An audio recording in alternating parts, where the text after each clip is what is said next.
have a crazy record, a winning record. 60% of the games where they're behind at gold at 20 minutes, they actually win them. And they've come back from over 7,000 gold deficits.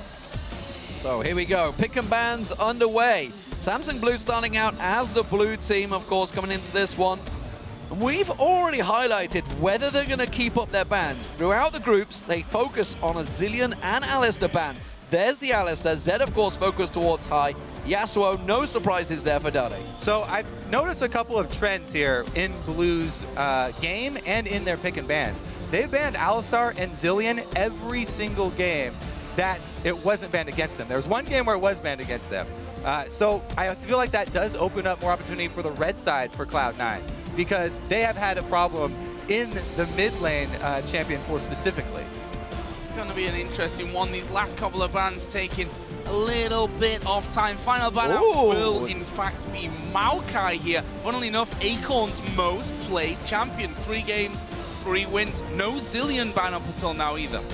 So, first time Samsung Blue have let this through. Let's see whether Cloud9 feel it's a problem, whether they want to take it, because the one game that actually Cloud9 picked up Zilean was their loss. I really don't agree with that ban for Cloud9, because Blue, it's not a Dade champion, and Heart only played it 2 times in Champions, and they went 1-1 with it. So it's definitely not something they've been focusing on, and that's probably something that they would have let go. So, first pick here coming in then for Samsung Blue will be for Heart, and it's going to be Thresh, a champion which so far in Worlds, 2 out of 2 wins. Back if you look at the OGN season and their playoffs, he played 4 games, won all of them. A big pick here, first of all, for Heart. Yeah, 31 assists on that in those 2 games, which is incredible, really. When you think of the group that they were in, the group of death in there with Fnatic, OMG. At the moment, we are seeing, well, okay, so Bulls. Rumble was available, and they've gone with Rise. This could be a mid-rise, but chances are that's a top rise. And Meteos, he's got his hands on his Kha'Zix. So far, I think this picks and bans is going fairly well for Cloud9, considering they're on red side, and they usually have a really hard time on red side, because taking away Thresh as a first pick is not really a take away from Cloud9. Lemon hasn't even played it in the group stages. He really prefers the backline disengage supports, Janna, Morgana, Nami, and locking in Rise 4 balls early and Meteos' crucial Kha'Zix that he can farm on are 2 really high priority picks here for C9. So on to Samsung Blue, then they will take Tristan here for Deft. Actually the first time that we'll see him play that in the World Championships so far. And if you look in towards OGN, only played it a couple of times there as well. Elise will be the pick for the jungle then. So Spirit, this will be his 2nd game, won the first one. I mean, they only lost 1 game throughout the whole group stage, so sample size not huge on that one. Really surprised by the Tristana picked up here for Deft. He's been really preferring the Twitch, Kog'Maw, and Corki. You know, the only ones he's played in groups, and the top 3 from Champions as well for him. He's talked about how much he loves these skill shot champions like Corki and Kog'Maw, because he can continue to thread in poke as he's moving around these team fights. It's one of the reasons why he can squeeze every last drop of DPS out of his champions, because he's constantly throwing the skill shots in between attack moves. So it's really moving into what we suspected for this team. Whoa. Syndra being locked in for high. That was, of course, let through. We wondered whether that was going to be picked up by him. And Lemonation actually getting on one of his favorites, the Morgana pick. Yeah, that definitely has been a Lemonation special. I mean, during the North American regular season, it was a champion where he put tons and tons of games on. And this C9 matchup right now is looking pretty AP heavy, but they do have a big AD threat jungler. So it's going to be decently balanced in that end game, and they have a lot of pick potential with both Syndra and Morgana locked in at the same time. So what's coming up here in the final picks for Samsung Blue? Rumble and Jace. Definitely 2 possibilities. Of course, Nidalee on the line there for Acorn as well. We'll see if he ends up locking that one in with that engagement with the mid lane. It will be mid lane Jace here for Dade. We did, of course, see Samsung White play Jace as well yesterday. Poking for days here, I think. Yep, in the mid lane there, he's going to match the range with range. So for the late game, Blue have pretty good range, but really this Nidalee is kind of an anomaly here for Blue. And people were talking about how Cloud9, one of the big advantages for them would be how well they split pushed and how well the shot calling helped them during their split pushing. But Acorn on this Nidalee, I'm really curious if he will go the save style and be AP or the more conventional sort of style and be AD and more bruiser-oriented and look for that split push. So the Lucian-Morgana combo is the most successful for Cloud9 throughout the group stage. So they've got their hands on something they like. And honestly, Cloud9 have got a pretty good combo. You know, we talked about, obviously, how these both teams will be looking for the late game. Clearly with the rise in there of Tristana, everybody wants to get to that late phase. We're expecting these games to go fairly long today. But Cloud9 have come out pretty well in this. Yeah, I mean, while Blue have an edge in the late game scaling for AD carry, Cloud9 do have Ryze and they do have Kha'Zix, who both outscale their counterparts. So this game is going to be a lot about what we wanted it to be about, the late game shot calling from both teams, and you know, which way do Samsung Blue want to go with this Nidalee? So there's my next question then. We're talking about compositions that we maybe expected from both these teams, looking at their strengths and weaknesses, but we also heard that Samsung Blue do the things that Cloud9 do, but maybe just a little bit better. Surely it's time at this stage to kind of change things up somewhat for Cloud9. Yeah, I mean, maybe Blue now want to show them they can split push better too. We'll have to see. Well, of course, as the teams are preparing to meet on the Rift, don't forget to tweet us using the hashtags SSB win for Samsung Blue, or of course C9 win for Cloud9. And don't forget to include at LoL eSports to let us know who you think will take this first match. It is a best of 5, remember, ladies and gentlemen, and this game could go long. What a fantastic start we have here. We'll see how this one plays out. So, another one of those trends that I noticed when watching a lot of Blue games is that every single game in the group stages, they actually played in swapped lanes. One time it was initiated by OMG and they didn't initiate it, but every single game they have played in swapped lanes. And if you swap with a Nidalee, Nidalee can actually perform extremely well, even if she has to duo with the support, because she does act like a semi-AD carry in the early game for the laning phase. Very strong swap laning phase for them here. Early aggression in the mid lane. Yeah, not messing around there right at the start. High actually getting a blast off onto both Dade and Spirit, but not going to be too much to say about that. Meanwhile, on the bottom of the map, that's where pretty much the bulk of these two teams are right now. Lemon Nation waiting off to the side. Already a ward down, though, in that curved bush on Samsung Blue's side of the map to spot if Cloud9 do decide to come in. They have started, though, with an early sweeper there for Meteor, so they might be able to get that one away, and there it is. So they do get that sweeper, but Cloud9 recall, they didn't get much vision down. Well, look at this. Blue have vision not only inside the red jungle of Cloud9 here, but also deep in the bottom lane. This bush ward down there in the lane will see where the 2v2 lane is going to go if they try and group the minions. Well, you talked about the split and the changes. It looks like it may well be happening. Nidalee has been spotted, though, by that ward of Cloud9. Hart sticking around, did have the ward placed on him, but we can see they've cancelled the back. They're actually all grouping down the bottom, so I don't think we're going to get lane changes, but Cloud9, they're going for a late invade here. Yeah, it does look like the late invade is a very real possibility. They also have the ward inside the red, but nobody's over there. Oh, 3 versus 5. We'll see how this one works out. Lemonation comes around the side, they're going in. Oh, Hart going to get bound up here. Can they finish him, though? They will. It's first blood going over to High. The man that we were looking at in that featured matchup, the man that his manager said is going to have to do well for Cloud9 to come out on top, gets first blood for the North American side. And they're going to get the successful red invade off of that, plus no swapped lanes here. Yeah, the one spectator is a little ahead. We got it fixed up, though, all lined up here. Balls does have to use his teleport, so that's the one thing here. Oh, no, Acorn had to use his teleport as well, so Cloud9 completely winning this early game. Very, very strong push from them, even though they had less wards down. Spirit, though, not going to go unanswered. He comes around, he will take himself the red buff, so it's going to be 2 buffs for both junglers.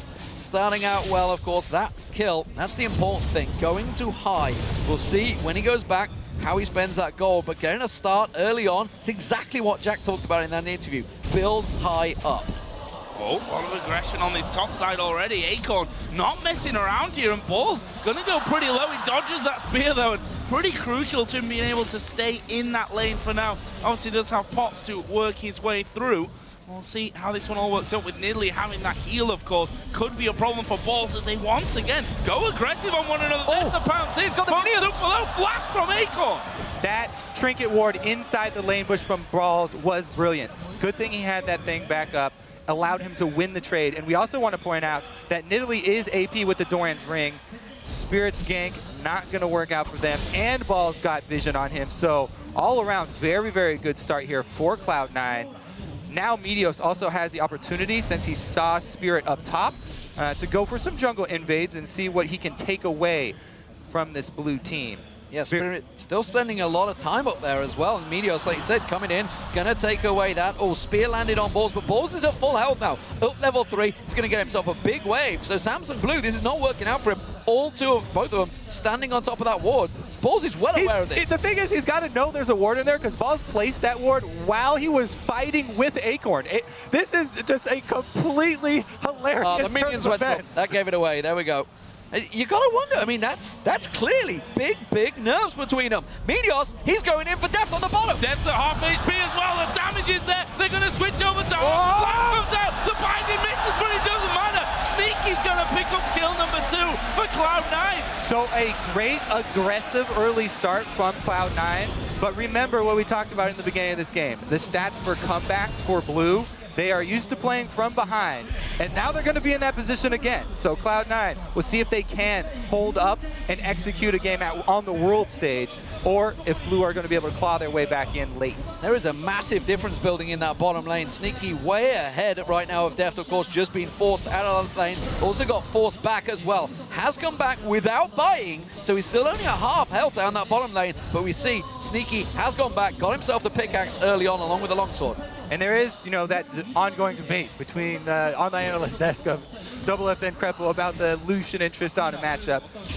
But this one is obvious that it's going to, from this point on, definitely go in his favor. And that's a huge thing for an early game, because the top laners had used their teleports already. So if you can gain control of the bottom lane this early in the game, it opens you up to warding the dragon, and then you can time aggression on the bottom lane and go for an objective afterwards. High with the pick. Hard face checking straight in there. High will find this one. He gets his second kill. The shock blast comes through, but it is unanswered. And as you mentioned, this could indeed be the dragon. Sneaky's just gone back after buying. They're going to take everything away from Samsung Blue's jungle. Beat them early. That's how it worked for Fnatic. Can Cloud9 do the same? Well, looks like they're just going to invade the red side. They don't want to press it too hard. I guess the dragon would be a little overzealous, since they didn't quite have vision on Spirit. Take away again, red side jungle.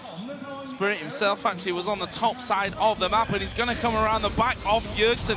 Bjergsen, he just turned up. Pai, obviously, who plays for Cloud9 in the mid lane, if you didn't already know that one. He's also 2-0, by the way. And, well, in the end, Spirit actually been spotted, I think, coming down by the minions, so decided not to follow through. We do also still have Kha'Zix down on that bottom side. Meteos not backing away just yet, but with a lot of wards down on that Tribush area, he decides to back off and get back to farming. The other thing about all this focus, bottom side for Cloud9, is that Ball. Whoa! That is not a good trade for Deft. That Ignite was used, though, so summon a spell down. He will be safe, but he's going to have to back away once again. 30-55 the CS stands, and he's going to lose out yet again. Hart taking a double from Sneaky, gets the Light Ringer on him, keeps the damage going, and again, they're missing out on all the CS. They're sticking around, they're playing really quite a dangerous game because they have no support from the junglers. I just got to point out here, the difference in the focus of the junglers. Meteos has gotten so much done on this bottom side of the map, ganking and getting this bottom lane ahead so that the Lucian can punish this Tristana, whereas Balls is doing just the binding lands. Actually, there's a TP coming down bottom. Balls is going to join in the fight here. Who are they going to go for? It's an easy kill on the Heart. Deft walked away from it, but they're already on that tower now. The 4th kill for Cloud9. They did see Jace coming through, but thanks to that D ward, they can just back away, no problems, and go to Dragon. Yeah, so Balls wasn't really necessary for the kill, but it does mean they have to take this Dragon now, because Acorn is left up top alone with the top turret. And Cloud9, they do get the zone off the bottom lane once again. So experience going to be lost for the bottom lane, while this Nidalee split push might become an issue. Already with the Sheen Rush, he should be able to take down that turret fairly quickly. Cast your mind back to last year, the Season 3 World Championships, where Koreans were dominating the lane phase. Right now, Sneaky has almost double the CS of Deft. This is unheard of stuff coming into these quarterfinals. They are really taking it to Samsung Blue, who themselves had honestly, despite a 5-1 record in groups, a pretty shaky group stage. They were close to losing a couple of those games. Of course, they did lose the one to Fnatic, so they have been shown. And Cloud9, they've already beaten Najin Whiteshield, so they have the confidence. This is very different to yesterday's quarterfinals, where TSM were going in scared in that quarterfinals. Cloud9 are very much on their game here. Incredible start for them, and 2,000 gold to lead. That turret did go back, of course, for Samsung Blue, the first one actually of the game that will fall, just to keep that gold that bit closer. But we can see right now the wave in the bottom lane is all up on Sneaky's tower. He'll quite happily tank those minions and keep this lane frozen. Means Deft really has nothing to work with here. Yeah, let's take a look at the side lanes here, because Deft is sitting on an Avarice Blade with Tristana under-leveled. Balls is up top, getting collapsed on with no turret, so he's probably dead. Yeah, this is a problem for him. He has flash available, but I don't think he's going to use it. Tries to get himself sped up with that ultimate, but oh, the hook didn't quite land. We're going to see who gets it. It will be Acorn. He knew it was happening, but he's bought his team time in the mid lane. Nothing to come of it, though. So Blue are going to have to use this Nidalee to buy themselves more time for this Tristana to become relevant at all in this game. They need to use Acorn and the power that he's gotten, the 2-level advantage over Ryze, to pressure Cloud9 and pull them across the map.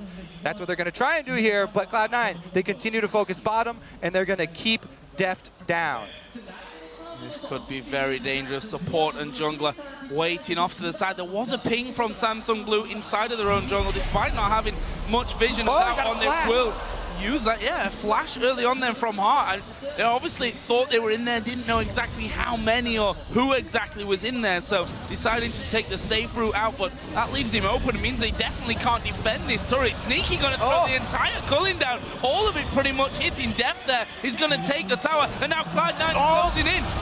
Oh, High's going to get caught out. He's going to try and turn the damage around. The hook on High. High in trouble. He goes down. He gets himself a kill at the end. Another reactionary kill comes out. Sneaky's the one that picks it up, and it's Cloud9 that are backing up in a 3v3 situation. Acorn chases, but it's still a 2-for-1 to Cloud9. What a ridiculous ward and a hook right there. We're going to have to take another look at that replay, because he caught High right after the flash. That was spectacular for Blue. But again, that was only one kill to get back for the team, and another trade here. Meanwhile, Balls is getting farm up top, so he is evening up that CS. Wherever Blue move, Cloud9 are still taking something here. And I just want to point out, we talked so much about Deft did 50% of his team's damage. All right. We'll forget that point and come back to it, because there's another replay. So they already had this ward down. Oh, my goodness, he flashed into that hook, it looked like. Woo, right on point though, so they were able to trade, and that was the mid laner down. But again, they drew the teleport out also after the kill was already there. So Acorn left up that top lane. Balls has caught almost back up in CS now, which is really important for this Ryze to get past the mana building phase. Yeah, he's got that Catalyst and Tier on there, so he's starting to build up. And the fact that they are leading early on is only going to help him out here, because it takes the pressure off Balls, and he's happily to sit and farm in. He's going to go back down the bottom lane. You can see Acorn. He's going to be a problem on Nidalee, no doubt about it. We saw, of course, the usage that Balls himself used on Nidalee in the group stage, where they almost got that tiebreaker game to work for them. High, though, got to be careful. Heart swinging, catches again. Hook coming in. There's 3 of them there. I fear for High. He's going to go down. No problems for Samsung Blue to pull that one out, and they instantly start moving here. Is it going to just be about vision for now? They know that Balls is down on that bottom side. They've got vision of Sneaky on the top side. I think they've spotted Lemon Nation as well. This is at least going to be a turret for Cloud9 on that top side. Balls, there's the hook. No, he goes wide. So now he's got to know he's in trouble. He's running out of there. He should be okay, but that will give a trade in turrets. Cloud9 had taken control of the top side with Sneaky, with their strongest player on the team, but bottom side, Blue, oh, they don't go for it. They just go for the steal away. Deft is hurting right now. You can see he's trying to take away the walls, trying to get in towards the Wraith. He can't even get there because Cloud9 are cutting him off. He will get himself a big wave this time around, so that's going to gain him a chunk of gold, but he is way behind right now on Sneaky, who himself, with that Brutalizer already in there, Infinity Edge not far off, is going to be very strong. We're only 40 seconds away from Dragon. I think Samsung Blue have to give it up. Yeah, they would have a really hard time contesting it. Really what they would probably try and do is split again with a try to create pressure somewhere else, because Cloud9 right now, Sneaky has so much flat attack damage and the Brutalizer. This Lucian does so much more than a Avarice Blade Tristana at this point. They don't even want to try and meet up. They just keep depth split pushing and trying to farm while they slowly lose mid. Oh, middle tower is going to go down. Dragon up in 15 seconds. We did see the recall from Spirit, so he's going to be healed up to get back into this fight. Balls is recalling, but he's got a teleport. Sneaky's recalling. He's obviously got no teleport. Deft is in that top lane as well, though, so a little bit of a janky setup here coming towards the Dragon. So pretty much all that Cloud9 have to do for this Dragon is send balls up top because he has his teleport, and then go down to the Dragon with everybody, because they can easily establish vision control. Like we said, they have the long range snare potential with Syndra and Morgana. If they gain vision control around this Dragon, it's very hard for Blue, being too far behind, to do anything about it. So they send balls up top. There it is. They have a teleport advantage, and they should be able to gain control of vision at least. Hard as hell. Nice number, though. That is not what they needed. The Gulling goes down. That catches on, and he manages to take down Hart. So it's a 1-for-1, but the mid laner down is a big deal. It's only a 20-second death timer right now, but they're going to run towards this Dragon. It is a very risky playstyle for Samsung Blue, though. Well, you can see Balls sort of hesitating there, hiding in the bush, but now he's going to show in lane. So Cloud9, pretty much they just trying to zone off Blue here, so they don't try anything too sneaky while High is down. All they have to do is buy time for High to get back up, and the same is still true. They have their teleporter tops. They could still set up vision control down here. But man, Sneaky is really showing up today. He is shining through. And there's a reason why people during the regular season of the North American LCS were talking about how he could be one of the contenders for best AD carry in North America, having hit that #1 spot on the Challenger ladder. And that was my point I was trying to make out earlier before we went to the replay. That we talked about 50% of a team's damage almost for death, but Sneaky has been the man throughout the season to have the most damage in Cloud9. They're going to take this Dragon away, and that will be a good 6,000 gold lead for Cloud9. 3-1 up in turrets, had both Dragons away, and they have got one hell of a fed Lucian. This is going to be an interesting one. We saw how Deft was affected by that loss against Fnatic. Currently, he's still way behind on Sneaky, and it's causing problems because, as you said at the start, you know, Acorn had this big lead over Balls, but that's gone because they've had to try and gift all of the CS across the Deft, and Acorn is now actually being caught up by Balls. Balls himself just gone back to buy, got himself the Source Boots, had the Rod of Ages earlier on, and now he's starting to hit his power spike. He's slowly getting there, slowly building up. He's just had time to free farm. Yeah, this Rise is going to be really scary towards the late game here. Cloud9 have a very strong hold on this game right now, and it's again, that's why it was so surprising in the picks and bans why Blue decided to go with this Nidalee pick, and then they have built her AP for the team fight, but her team fight scaling AP Nidalee is nothing compared to this Rise. See, wow, that is a big vote. 87% of you going for Cloud9, and well, look how far they are into Samsung Blue's jungle right now, looking for the catch. Blue did ping that side of their own jungle. They've got no vision there, and the wise thing to do would be to stay away as Sneaky. Wow. And just chunk down Deft to half HP. And here comes Sahai. that's not a trade that they can win. Oh, He got this time, finally he gets out of the hook. Hart does not catch it on. Donnie caught down. He goes down. Balls gets the kill. And Cloud9 keep pushing on the tower. Oh, they've got Deft. Oh, Deft's going to get burst down. Here comes Balls from the back. Elimination comes in. They've managed to bind up Acorn. Hart goes low. This is a whitewash. Hart will fall at the end. It's going to be a purple go for Ball. And ace for nothing for Cloud9. Clean ace right there, but they're all so low, and the death timers are so low that's this early in the game that they just recall. Whoa, that was ridiculous from Cloud9. And this is again, all right, let's take another look at it though, because Lemon Nation, the Morgana, sets up the pick, and he leaves the scene. But Paul just walks back over there too. Dante continues to base check the bush that he just got hit with a binding out of. All right. Then there's a stun from High. This is why we always talk about Syndra's siege potential, because her long-range stun, you can catch people unawares even while they're defending their turret. And a beautiful dive from Cloud9. Meteos living with a sliver of HP. Balls just on cleanup duty in the back there. Gets himself 3 kills, pounds himself into the lead in that top lane problem. And now a real problem emerges for Samsung Blue. They're behind in every single lane coming into this one. They can't get close, and Spirit's going to find them once again. He gets caught. Oh, good shock blast though. Sneaky taking damage. Oh, very, very good Lantern there. Completely caught the camera off guard as well. Hard pulls Spirit to safety. All right, so now Cloud9 just got to establish vision control around this Baron. They have cleared out a good amount of it.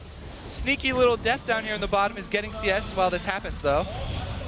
Lemon Nation was still waiting around the side there to try and get it. I think this tower's gone, is it? No, Dade backed away from it. Balls steps up forward, and they decide, no, can't do that. Deft will, however, get this bottom outer turret. So that's a bit of goal back for Samsung Blue. And Acorn and Heart actually moving towards the blue buff, which, honestly, there's no vision there for Cloud9 on their own side of the jungle. So they're going to lose out on that. Yeah, Blue do a good job. A little counter punch here, trying to take back a little bit of the ground that they gave up to Cloud9. Bottom turret as well as a blue steal. But there's that vision around Baron. It's super early in the game, so Baron does a tremendous amount of damage compared to the damage output of your team. It's really hard to start it. Oh, they're sneaking around the side. They're looking for those long-range snares. Here comes trouble. High's going to go in. Can he land the stun? Flashed out of by Dade. Spear also lands on balls, and Samsung Blue run and skitter away. But Spirit's been separated. They're going to give chase. Oh, Meteor's Hunter ulti is going to catch on. The voice box catches. They got him. They're going to get the slow. He's going to have to go across towards Baron. Oh, the juke. Beautiful juke, but he can't get away from Sneaky. But Samsung Blue, they still get that mid turret down. Now they're getting collapsed on in the mid lane too. Yeah, this could actually be bad for them. That's a good Lantern away, Dade, to safety. But now Cloud9 say, okay, they're off to the side. Let's push down, try and get this inner turret, or certainly do a decent chunk of damage. They can always just peel off that, go towards the top lane, which is where the pings are now. Yeah, I want to pull you towards an old stereotype that we do have in this one is if you go for a poke comp, which Samsung Blue almost certainly are, if you fall behind, you really will struggle to come back in this one. Cloud9 have a massive advantage now. Yeah, no matter how good your record is in comebacks of games, if you're this far behind with the Jason Italy comp, it's going to be really, really difficult here. And in the words of Deficio, this game currently belongs to America right now. Cloud9 with a pretty good hold over game one. I have to say, though, they were uncharacteristic sort of picks here from Blue once again. So maybe, you know, coming out in the first game, they wanted to try something a little bit different. Cloud9 with a huge, huge answer. Oh, could this be trouble? Pink Ward goes down. They spot the AD carry off to the side. That's a quick repel from Spirit, but he's coming down on top of them. Can they finish him once again? Heart takes him out. But Balls is at the front. He's going to get the blow. He's alive. Off Heart. Balls lived that. Deft, everything on him. One more hit. It's going to go so low. The Ignite's got him. He's going to go down. Bang! Elimination gets the kill, and Cloud9 are just turning it on here. Samsung Blue, they can't react. They can't react quick enough. They are cleaning up this game. Cloud9 with some beautiful plays there. Lemon going in for the Ignite to secure the kill. And that was the only way they were going to secure it too. So Cloud9 going to take the Dragon right off the back of that one, pretty much controlling the entire map right now. Now they need to push up a little bit more with the vision control. They already have control of the blue side, which is where the Baron is. Oh, so that's an important one. High almost getting the stun there onto Acorn, and we've just gone past that 10,000 gold lead now for Cloud9 over Samsung Blue. And what a way to start a best of 5. This will really pump Cloud9 up. You could also argue that it'll really pump Samsung Blue up as well. Definitely going to work in Cloud9's favor as far as the morale is concerned, because everyone is talking about how they're the underdogs here. Remember, these teams are both late game oriented. Cloud9 are North America's best at executing games. When they were ahead, as we said, 17-2. We passed that 20-minute mark, and they're over 10K, as you said. Well, if you think back to the group stages, Spirit said, don't worry, Deft, I'll never let you cry again. Follow me. Right now, Deft's face is like thunder. Absolutely stone-faced. Acorn just about getting away, and again, they're having to collapse, they're having to group, they're having to do anything to keep Cloud9 off them. High's going to get himself a big chunk of gold in this top wave. Samsung Blue are looking to try and create something in the mid lane, but Cloud9, again, they're ready. Yeah, it's so hard for Blue to create something. They have to rely on either Cocoon or the hook from Thresh to hit somebody who's out of position. But they don't even have vision on Cloud9 there's a check. to create one of those plays. Cloud9 are doing a great job moving together. So even if somebody does get caught out of position, then they would be able to win the team fight here.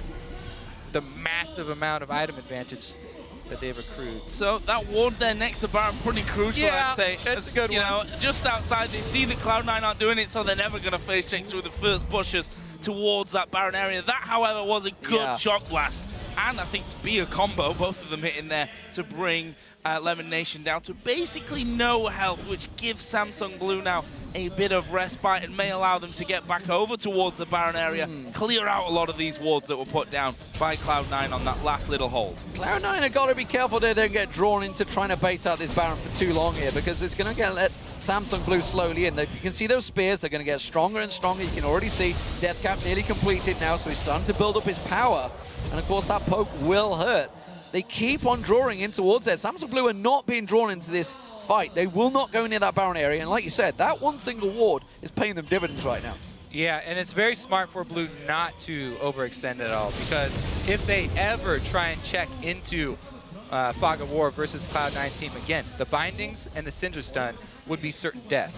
The only other ways that Cloud9 really have to force a fight, though, are with those risky Balls teleports. As we saw, Balls teleporting single man in behind Blue to try and force them into an engage, and it was still fairly close, even though the massive goal is here.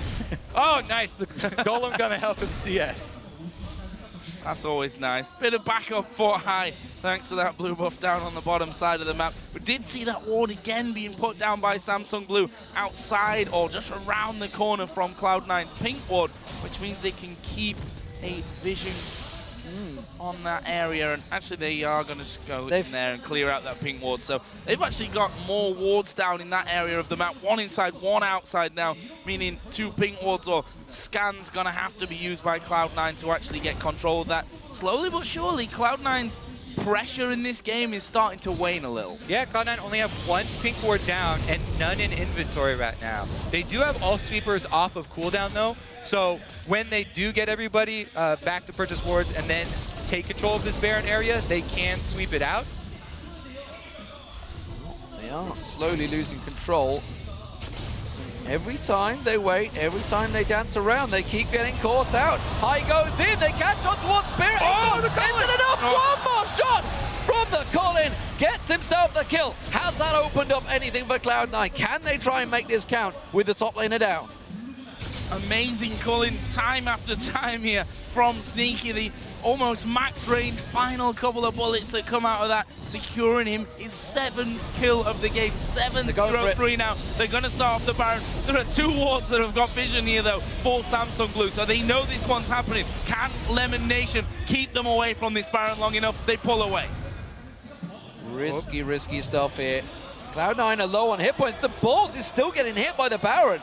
It is not done yet. They're really low. That shock blast doing work, and you can see Meteos, Balls, Elimination all very low. TP comes in from Acorn. They may just risk it. They may go straight for Baron. They may force them away, try and catch some exit kills here. It is High that's keeping it around. He's separated. He's in trouble. Catches the stun. Dodges out of the death sentence, but he's in also trouble. In comes the team. Sneaky comes around. Gets himself another. He's going to keep on going. Death falls down. He goes down. Meteos gets away, leaps to safety, and Cloud9 does another kill. Balls in the back there. He might just fall here to Acorn. He's burning him there. It flashes away. Gets out of it, and it's a triple kill. Acorn's alive, but it's going to be a quadra for Sneaky. He finishes off in style with the Culling, and they're going to go straight to Baron. Sneaky is a ridiculous beast this game. He is completely carrying the weight here. And Cloud9, as we said, it was going to be kind of hard for them to force somebody. They can juggle it. They can still juggle the aggro. Dodge the green! Dodge the green! They live, they get away. And wow, a Baron ace for 1 death. Even with Cloud9 being so far ahead, it was still going to be hard for them to force that issue. And what they do is sort of bait blue here in a very, very, very risky bait. Cloud9 relying on the Zanyas though for high, and Sneaky comes in for the cleanup. He does so much damage. Watch him rip through this team. Meteor's even able to hop away from the rappel so he doesn't get taken down. And again, there's that balls teleport into the backline. His catalyst upgrade as well, gonna start healing him right at the very end. Woo. This was just stylish at the end, like, oh, I've got no vision in that rush. Well, guess what? I got the college. Get another one. And Cloud9, after taking Baron, gonna go down, get themselves a dragon as well. And they are so far ahead now in this game. They've got to start pushing with this Baron buff on. You can see that Samsung Blue trying to set up something a little bit sneaky down on this bottom side of the map, but he doesn't have to go fall for it. High catches out Dade. Where's the ultimate? Not quite in range for it just yet. He's gonna keep chasing down though. He's gonna have this one surely. High a little bit slow, but he does finish off for another kill. 40 seconds spawn time here for Dade. This is at least an in-him turret. Slam dunk on Dade. Can they keep on pushing? That's the question. It's currently 6-4-8 for high, and Dade said, Cloud9, they've got nothing for us to worry about. Well, they damn well better be worried right now because Cloud9 are dominating them in game one. Death Instance doesn't land. Cocoon doesn't land. Meteos pushes them back, and again, the tower is taking damage. The first inhibitor turret will go down, and it's Cloud9 that take it. That is going to be the inhibitor as well, yeah. Cloud9, if there is a team in North America that can notice these patterns from Blue and punish them for them, this is the team to do that. And they did such a magnificent job this time around. Wow. We said that Cloud9 had a chance in this one. I'm not sure that anyone was expecting such a fantastic start out of them in this one, but well, so far, I mean, let's not get carried away. They've not won this game yet, and it is a best of 5, of course. So still a long way to go, whichever way the dice rolls. And you can see that Acorn and the rest of Samsung Blue pretty much are headed towards the bottom side of the map. So gonna try and push some little advantages. Meteor says, nope, don't fancy this one. I'll pop my ultimate. That means a blue buff goes over to Samsung Blue. Yeah, the one area that Blue have been able to control for this game is trying to steal away Cloud9's Blue after Cloud9 have taken several objectives. But man, Cloud9 this game, this is sort of like Cloud9 taking vengeance on the Samsung organization for what they did to TSM in their first games of the best of 5s. And the opening way that you open up the best of 5 is so important, setting that momentum. Cloud9 going to feel much more confident going into game 2 because game 2, they're on Blue side. And look towards elimination. A Zonya's Hourglass, another needlessly large rod. He's 1-0-17 right now. We said they got comfort champions that work for them, and Sneaky and Elimination have been doing incredible amounts of work for Cloud9. It worked so well for them at the start. We wondered whether we were going to see Meteors camping down there, but they didn't need him. Pretty much made most of it work out for themselves. As you mentioned, it was a stronger lane that just worked for them, and really, they have made it count. Oh, but you can see those spears, they still hurt. Yeah, this is a poke squad. Their poke still definitely does hurt, and Cloud9 are lacking in the regeneration component of this composition. But they do have that Baron buff, so that will give them a decent amount and free them up to pull this siege because they also have pressure of super minions going down the mid lane here. Sneaky can take large chunks out of this turret if he gets an opening. Jeff being up top, they can take pot shots at the turret. Sneaky trying to draw. They're trying to see whether the crowd control gets pulled first. Def keeps on going up the top. They've caught high. Death sentence lands, but it doesn't get followed up on. They didn't pull the trigger on that one. Cloud9. Still risky for them. Let's talk about that bright spot for Blue, for this Blue team. The first pick Thresh from Heart. His hooks onto high have been ridiculous this game. If there is a way for them to claw back in, it's going to be hook from Heart and a high priority target going down. But Cloud9 aren't going to give him an opening. Oh, there's something going for Dade. Sneaky will get that one. Second goes to Balls. This is going to be an inhibitor turret number 2. The inhib itself is going to fall. They've got super minions slowly but surely working down the mid lane as well. Cloud9 with a 30-second spawn time on the mid lane and support might think about ending game 1 here. They're going to push on through. The Nexus is taken low. They're going to try and catch on towards Acorn. Tower hits, though, are still raining through. Minions come around the side. There's still 5 members alive. Those spears don't do a great deal to Balls. Here comes the minions. Super minions with them. They have enough to take down the Nexus turrets. And ladies and gentlemen, everyone in America, you may want to stay up late because it looks like Cloud9 are going to be taking game one. The turret number 2 will fall. Spirit helpless. They can't stop them. They're putting the damage down on the Nexus. The rest of Samsung Blue spawn. They're going to try one last ditch effort to keep Cloud9 off the Nexus, but it's going to go down. And Cloud9 take game one. Not just yet, though. They're going to do a few more kills here at the end. Spirit will actually die. It's going to be another ace right in the very final moment. But you were right. Game number 1 does go to Cloud9 in the best of 5. I love to see that game face after the win, too. Cloud9 know this is a long, long series. Game face is on both sides here. Long series, best of 5. Game 1 is a great start for Cloud9, but they've got a lot of work ahead of them. No tears just yet, but certainly a wake-up call for Samsung Blue. Let's not get carried away. They've made gigantic comebacks before.